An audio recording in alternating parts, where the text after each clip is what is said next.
प्रिय विद्यार्थियों, आज हम जायसी के प्रेम व्यंजना के बारे में बात कर रहे थे जो अपने पिछले वीडियो में, उसी बात को आगे बढ़ाते हैं।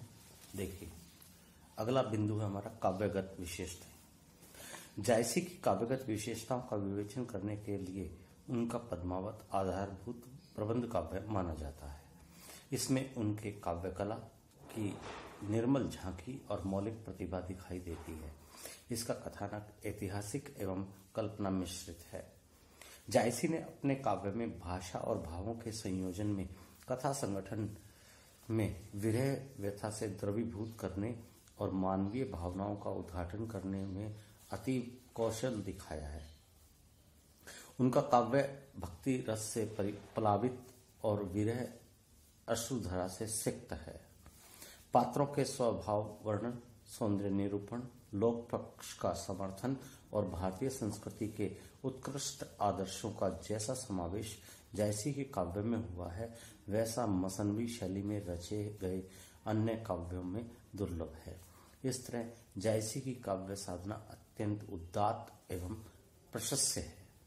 काव्यगत भाव पक्ष। जायसी के काव्य में भाव पक्ष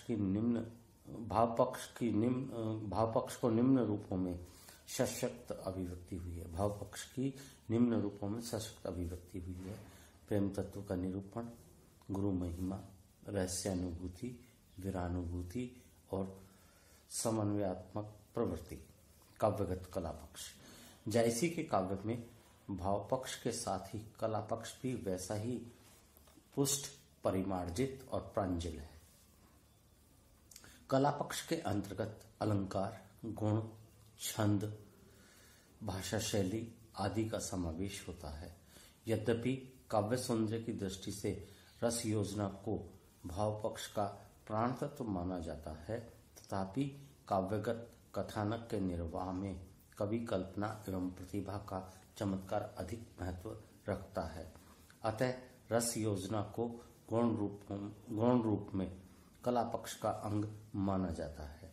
जायसी के कला पक्ष में भाषा शैली, अलंकार योजना, छंद विधान, रस योजना और अप्रस्तुत विधान का सुंदर प्रयोग हुआ है। कबीरदास आदि ने आध्यात्मिक विचाराभिव्यक्ति के लिए प्रतीकों का सुंदर प्रयोग किया है। जायसी ने लौकिक और अलौकिक प्रेम का चित्रण करने के लिए अप्रस्तुत की सशक्त व्यंजना की है।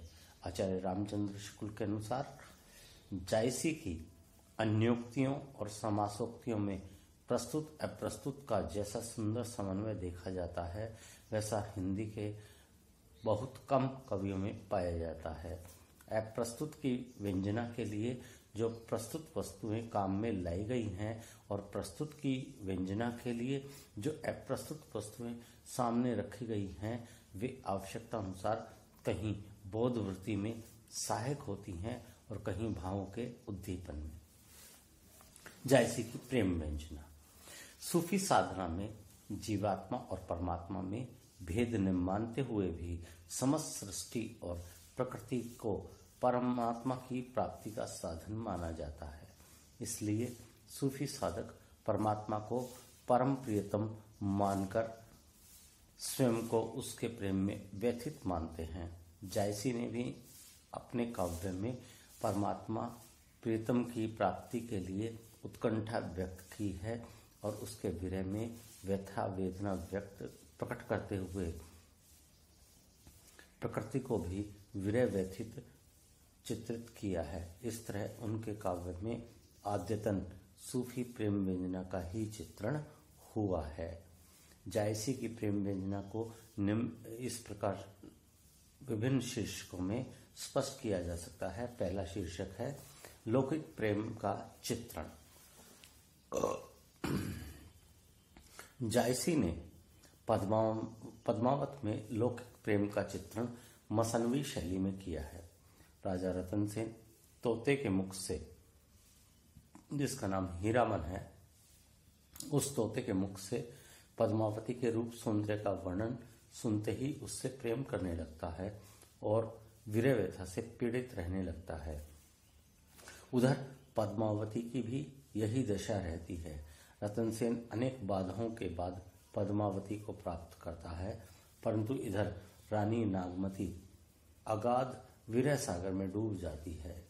सिंगलगढ़ से वापस लौटते समय रतन सेन के जहाज को एक राक्षस नष्ट कर देता है।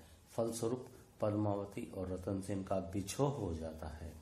फिर बड़ी कठिनाइयों के बाद दोनों का पुनर्मिलन होता है। चित्तौड़ आने पर रूप का लोभी अलाउद्दीन आक्रमण करता है। रतन सेन बंदी बनाया जाता है। तब रानी पद्मावती वीर्य व्यथा से अत्यधिक उन्मना रहती है। अंत में गोरा बादल के बुद्धि कौशल से रतन सेन मुक्त होता है, परंतु देवपाल से युद्ध करते हुए रतन सेन की मृत्यु हो जाती है और दोनों रानियां उनके शव के साथ सती हो जाती हैं। इस प्रकार से जायसी ने पद्मावत में रतन सेन और पद्मावती की वीर कथा को केंद्र बिंदु बनाकर लोक प्रेम का उदार चित्रण किया है। इस विशेषता के कारण पद्मावत को प्रेमाख्यानक काव्य कहा जाता है। दूसरा शीर्षक है अलौकिक प्रेम की व्यंजना। जायसी ने पद्मावत में लौकिक प्रेम का चित्रण करते हुए अलौकिक या आध्यात्मिक प्रेम की व्यंजना की है। इस संबंध में आचार्य रामचंद्र का शुक्ल का कथन है कि उनका प्रेम वर्णन लौकिक पक्ष से अलौकिक पक्ष की ओर संकेत करता जान पड़ता है। इसी विशेषता के कारण कहीं कहीं इनके प्रेम की गंभीरता और व्यापकता अनंतता की ओर अग्रसर दिखाई पड़ती है। रति भाव का वर्णन हिंदी के बहुत से कवियों ने किया है, पर एक प्रबंध के भीतर शुद्ध भाव के स्वरूप का ऐसा उत्कर्ष जो पार्थिव प्रतिबंधों से परे होकर आध्यात्मिक क्षेत्र में जाता दिखाई पड़े, जायसी का मुख्य लक्ष्य है। क्या संयोग, क्या वियोग, दोनों में कवि प्रेम के आध्यात्मिक स्वरूप का आभास देने लगता है। जगत के समस्त व्यापार जिसकी छाया में प्रतीत होते हैं। इस कथन से यह सिद्ध हो जाता है कि जायसी ने पद्मावत में सूफी साधना के अनुसार आध्यात्मिक प्रेम का चित्रण मुख्यतः किया है। तीसरा शीर्षक है रूपक एवं अन्योक्ति योजना। जायसी ने पद्मावत में लौकिक पात्रों को आधार बनाकर जीव और ब्रह्म के प्रेम का चित्रण किया है। उन्होंने अपने ग्रंथ के अंत में अन्योक्ति के द्वारा कथानक का रूपक इस तरह उपस्थित किया है। देखिए उदाहरण। मैं यही अर्थ पंडित नहीं बूझा, कहा कि हम है कछु न और न सूझा। चूदह भुवन जो तर उपराही, ते सब मानुष के घट माही। तन चितूर मन राजा कीना, हिय सिंगल बुद्धि पद्मिनी चीना। गुरु सुआ जही पंथ दिखावा, बिनु गुरु जगत को निर्गुण पावा। नागमती है दुनिया धंधा, बाचा सोई न यही चित बंधा। राघव दूत सोई सैतानु, माया अलाउद्दीन सुल्तानु। प्रेम कथा यही भांति विचारहु, बूझी लेही जो बूझे पारहु। और दोहा है तुर्की अरबी हिंदुई, भाषा जेती आही। जेही मार्ग प्रेम करे, सब सराहे ताही। जायसी की इस अन्योक्ति से यह स्पष्ट हो जाता है कि राजा रतन सेन और पद्मावती की प्रणय कथा साधारण मानवीय प्रेम कथा न होकर आत्मा और परमात्मा की प्रणय कथा है। इसमें रतन सेन जीवात्मा और पद्मावती परमात्मा है। ब्रह्म रूप पद्मावती को प्राप्त करने के लिए रतन सेन को जिन जिन बाधाओं का सामना करना पड़ा, वे एक सूफी साधक के मार्ग की कठिनाइयां हैं। सिद्धि को प्राप्त करने के लिए इन सभी बाधाओं से अनेक या प्रत्येक सूफी साधक को गुजरना पड़ता है।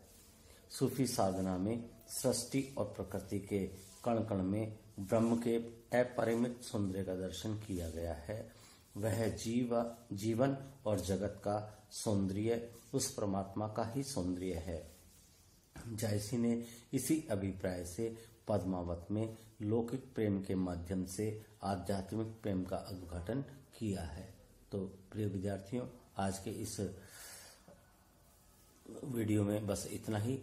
हम अगले वीडियो में अपनी बात को आगे बढ़ाएंगे और इसी प्रश्न को पूरा करेंगे। धन्यवाद।